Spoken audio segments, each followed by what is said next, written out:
In this video tutorial, I will be talking about the subject of automation inside the Axis Learning Management System.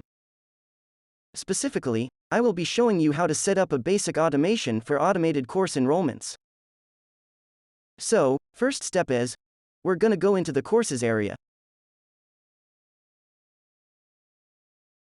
Course groups, then action groups, and we're going to create a course action group that's going to hold the courses that we want to automatically assign to our users.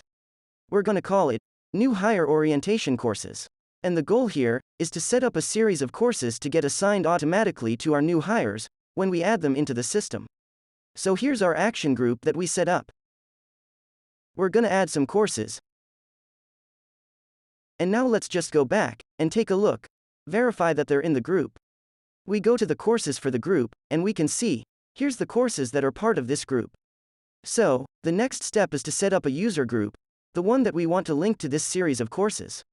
So I'm adding a user group, the new hires user group. I add that user group into the system, and we go into the new hires user group, and we click on this magic wand button here to create the automation. And essentially, what we're going to do is, we're going to link this user group to the course action group we created with the courses in it, the New Hire Orientation Courses action group. And now, that's set up. And as our final step in this example, I'm going to add a user into the system and put them into the user group we just created. You might be adding users in some other way, such as importing them from a spreadsheet, through a single sign-on mechanism, or in various other ways.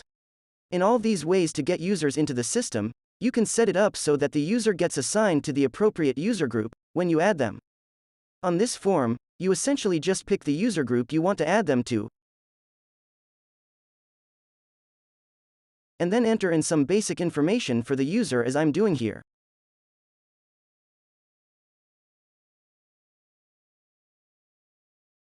Okay, I'll click to add them to the system.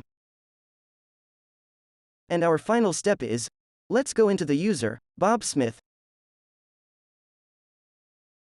and let's go into his user groups, and we should see that he is a member of the new hires user group. And, if we click on the magic wand at the top, we can see the courses that he'll be assigned when he signs in. So let's go ahead and test this out. The way to do this would be, just to click on the sign in as the user button here, and we see that Bob has been assigned these courses, just by virtue of signing in.